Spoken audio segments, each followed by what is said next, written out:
மாமலரால் நோக்குண்டாம் மேனி நுணங்காது பூக்கொண்டு துப்பாத்து திருமேனி தும்பிக்கையான் பாதம் தப்பாமல் சார்வார் தமக்கு. இந்த வீடியோவில் நம்ம பார்க்கக்கூடிய விஷயம் அப்படிங்கிறது மே மாதத்துக்கான பலன்கள். இந்த மே மாதம் அப்படிங்கிறது ஆங்கில மாதம். மே மாதம் அப்படிங்கிறது சித்திரையினுடைய 18ஆம் தேதியிலிருந்து ஜூலை மாதம் தொடக்கம் வரைக்கும், அதாவது சித்திரை வைகாசி 17ஆம் தேதி வரைக்கும் இருக்குது. மொத்தம் 30 நாள் இருக்குது இந்த மே மாதம் அப்படிங்கிறது. இந்த 30 நாளுக்குமான பலன்கள் அப்படிங்கிறது என்ன, 12 ராசிக்கும் அப்படிங்கிறத நம்ம பார்க்குறோம். முதல்ல இந்த சித்திரையினுடைய விசேஷங்கள் என்ன அப்படிங்கிறத பார்ப்போம். சித்திரை மாதம் அப்படிங்கிறது சித்ரா பௌர்ணமி அப்படிங்கிறது ரொம்ப தவிர்க்க முடியாத ஒரு விஷயம். சித்ரா பௌர்ணமி அப்படிங்கிறது சித்திரை 17 அன்று வருது. சித்திரை 17 அப்படின்னு எடுத்துக்கிட்டிங்கன்னா சித்திரை 18 வரைக்குமே பௌர்ணமி இருக்கும். சித்திரை 18 தான் மே மாதத்தினுடைய முதல் நாள். அப்போ இந்த மே மாதம் தொடங்கிறது சித்ரா பௌர்ணமியில் தான் தொடங்குது. ஸோ இந்த மே மாதம் மிகுந்த சிறப்பு வாய்ந்த மாதம் அப்படிங்கிறத நம்ம தெரிஞ்சுக்கணும். இந்த மாதத்தினுடைய கிரக நிலைகள் அப்படிங்கிறது ரொம்ப ரொம்ப ரொம்ப விசேஷமாக இருக்குது. என்ன விசேஷமாக இருக்குது அப்படின்னு கேட்டிங்கன்னா, மேஷத்தில் வழக்கம் போல் எல்லா சித்திரை மாதத்திலும் சூரியன் உச்சமாக தான் இருப்பார். ஆனால் இந்த வருடம் மட்டும் செவ்வாய் ஆட்சி பலம் கொண்டு அதே வீட்டில் இருக்கார். அதே மாதிரி ரிஷபத்தில் புதனும் சுக்கிரனும் 2 நட்பு கிரகங்களும் இணைஞ்சு ஒரு அற்புதமான ஒரு நிலையில், சிம்மத்தில் கேது, அடுத்த நிலையில் பார்த்திங்கன்னா மிதுனத்தில் குரு, அவர் வந்து இந்த மாதத்தில் கடகத்தை நோக்கி பயணிப்பார். அதே மாதிரி கும்பத்தில் ராகு, மீனத்தில் சனி. இந்த மாதிரியான விசேஷம் கொண்ட ஒரு கிரக அமைப்புகள் இந்த மே மாதத்தில் அமைஞ்சிருக்குது அப்படிங்கிறது 12 ராசிக்குமே ரொம்ப ரொம்ப ரொம்ப சிறப்பான பலன்களை கொடுக்க இருக்குது. என்ன அப்படின்னு கேட்டிங்கன்னா, 2 சுப கிரகங்கள் அதாவது ஒரு சுப ராசியில், ரிஷபம் அப்படின்றது விசேஷமான ராசி, அங்கே புதனும் சுக்கிரனும் இணைஞ்ச மாதிரி ஒரு மாதம் பிறக்குது அப்படின்னாலே அது விசேஷம்தான். சரி, என்ன மாதிரியான நல்ல பலன்கள் நடக்கும் அப்படிங்கிறத நம்ம பார்ப்போம். இந்த சித்ரா பௌர்ணமியினுடைய விசேஷங்கள் என்ன அப்படின்னு பார்த்தீங்கன்னா, சித்ரா பௌர்ணமி அன்னைக்கு தான் சித்திரகுப்தனுடைய வழிபாடு நடக்கும். சித்திரகுப்தன் அப்படிங்கிறது யாருன்னு கேட்டிங்கன்னா, யமனுடைய அதாவது அசிஸ்டன்ட். இவர் தான் பாவ புண்ணிய கர்மா கணக்குகளை கையில் வச்சக்கூடியவர். ஸோ இவர் வழிபடக்கூடிய நாள் தான் சித்ரா பௌர்ணமி. அது மட்டும் இல்லாது ஒவ்வொரு குடும்பத்திலையும் அந்த குடும்பத்தினுடைய கன்னி தெய்வங்களை வழிபாடு பண்ணக்கூடிய மாதம்தான் சித்ரா பௌர்ணமி. சித்ரா பௌர்ணமி என்று விசேஷமாக அவங்கவுங்க குடும்பத்தில் கன்னி தெய்வங்களை எடுத்து வழிபாடு பண்ணுவாங்க. நம்ம வேணால் கன்னி தெய்வங்களுடைய வழிபாடு எப்படி அப்படிங்கிறத ஒரு தனி வீடியோவை கூட கொடுப்போம்.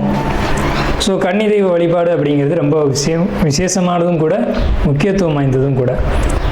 இதில் சித்திரகுப்தனுடைய வழிபாடு ரொம்ப ஒரு அவசியமான விஷயம்.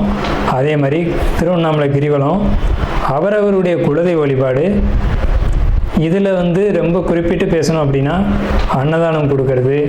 இந்த சித்திரை மாதத்தினுடைய ஒரு உக்கிரமான காலகட்டத்தில் அன்னதானம் கொடுக்கறத காட்டிலும் வந்து நீர்மோர் கொடுக்கறது, தாகத்துக்கு தண்ணீர் கொடுக்கறது, இதெல்லாம் ரொம்ப ரொம்ப விசேஷம்.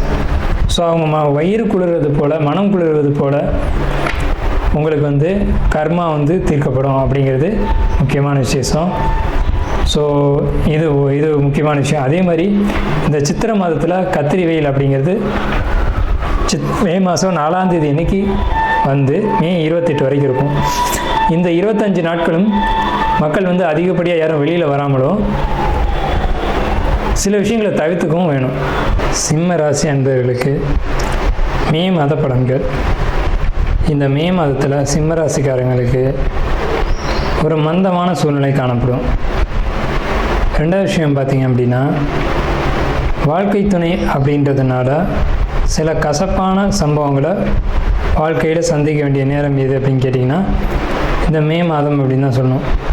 என்ன விஷயம்னு கேட்டிங்கன்னா, அவங்க எடுக்கிற முடிவுகள் எல்லாமே ஒரு சுயநலத்தோடையும் பேராசையோடையும் அமைஞ்சு அதன் பின்விளைவுகள் உங்களை தாக்கும். அது எல்லாமே வாழ்க்கை துணை தான் நமக்கு வந்து ஒரு வழிகாட்டியாக நம்ம கூட வர்றாங்க. ஆனால் அவங்க சொல்லக்கூடிய விஷயங்கள் சரியா தவறா, அதன்படி நடக்கலாமா அப்படிங்கிறலாம் ஒரு முறைக்கு இருமுறை சிந்தித்து நம்ம செயல்படணும். வருமானம் பொருளாதாரம் பொறுத்த வரைக்கும் உங்களுக்கு சிறப்பு தான். அதில் எந்த ஒரு குறைபாடுகளும் வரவே வராது. வருமானம் பொருளாதாரம் நிறைவாக இருக்கும். சொல்லப்போனால் அதிகமான வருமானங்கள் பொருளாதாரங்கள் இருக்கும்.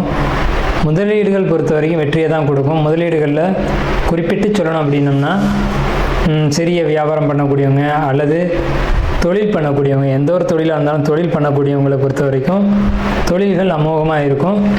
தொழில் மூலமாக லாபங்கள் அதிகரிக்கும். லாபங்கள் அதிகரித்தது மூலமாக சேமிப்பு அதிகரிக்கும். ஆனால் வாழ்க்கை துணையினுடைய ஒரு கருத்து கோட்பாடு மட்டும் உங்களுக்கு தவறான வழிகாட்டுதல் அமையும். ஸோ இது ஒரு விஷயம். அதே மாதிரி தந்தை மகன் உறவு, இது கசப்புகளை அளவுக்கு அதிகமாக ஏற்படுத்தும். தந்தை உடனான உறவு மட்டும் இல்லாமல் வாக்குவாதங்கள், அதே மாதிரி சொத்து தகராறுகள், தந்தைகிட்டேருந்து வர வேண்டிய சொத்துக்கள் வராமல் போகிறது, அதில் ஏதேனும் வம்பு வழக்குகள் வர்றது, இந்த மாதிரியான சூழல்கள் உங்களுக்கு காணப்படும். அதே மாதிரி உங்களுடைய குழந்தைகள் வழியில் பார்க்கும்போது, குழந்தைகள் வழியிலையாக இருக்கட்டும் அல்லது உங்களுடைய படிப்புகளாக இருக்கட்டும் அல்லது உங்களுடைய குழந்தைகள் வெளியூர் வெளிநாடு அல்லது வெளி இடங்களில் போய் படிக்கக்கூடிய சூழ்நிலைகள், சமுதாயத்தில் உங்களுக்கான அந்தஸ்து மதிப்பு மரியாதை கூடக்கூடிய ஒரு அமைப்பு அப்படிங்கிறதுலாம் ரொம்ப சிறப்பாக இருக்கும். உங்களுக்கு பயணங்கள் நிச்சயமாக உண்டு. பயணங்கள் பொறுத்த வரைக்கும் என்ன பயணங்கள்னு கேட்டிங்கன்னா, வெளியூர் வெளிநாடு பயணங்கள், அதே மாதிரி கல்ஃப் கண்ட்ரி குறிப்பாக அந்த மாதிரி போகக்கூடிய அமைப்புகள் நிச்சயமாக இருக்குது. நீண்ட நாளாக முயற்சி பண்ணிகிட்ருக்கீங்க அப்படின்னா அந்த முயற்சி இப்போ சக்ஸஸ் ஆகும். அந்த முயற்சி எடுங்க, கண்டிப்பாக சக்ஸஸ் ஆகும். அதன் மூலம் வருமானம், பொருளாதாரம் இதெல்லாம் அளவுக்கு அதிகமாக உயரும். குறிப்பாக ஐடி துறை சம்மந்தப்பட்டு நீங்கள் ட்ரை பண்ணீங்க அப்படின்னா அது நிச்சயமாக நல்லாயிருக்கும். இயந்திரம், கட்டுமானம், பொறியியல் இது சம்மந்தப்பட்டவங்களுக்கு ரொம்ப சிறப்பாக இருக்குது. இது சார்ந்து நீங்கள் ஜாபோ தொழிலோ இது மாதிரி தேடினீங்க அப்படின்னா, அதுவும் வெளியூர் வெளிநாடு சம்மந்தப்பட்டு தேடினீங்க அப்படின்னா நிச்சயமான முறையில் அது உங்களுக்கு ஒரு வெற்றியை கொடுக்க தான் செய்யும். அதில் ஒரு இடர்பாடுகள் அப்படிங்கிறது இல்லை. அதே சமயத்தில் உங்களுடைய கோபங்கள் அப்படிங்கிறத நீங்கள் குறைச்சிக்கணும். தலைக்கணம் அப்படிங்கிறத குறைச்சிக்கணும். நான் தான் பெரியவன் அப்படிங்கிற எண்ணங்கள் அதிகரிக்கும். எனக்கு கீழே தான் எல்லோரும் இருக்கணும் அப்படிங்கிற எண்ணங்கள் வரும். அந்த எண்ணங்கள் பொறுத்த வரைக்கும் உங்களை ஒரு உயரத்துக்கு கொண்டு போகாது தவிர உங்களுக்கு அது ஒரு கெடுதலான விஷயங்களை நிச்சயமாக கொடுக்கும்.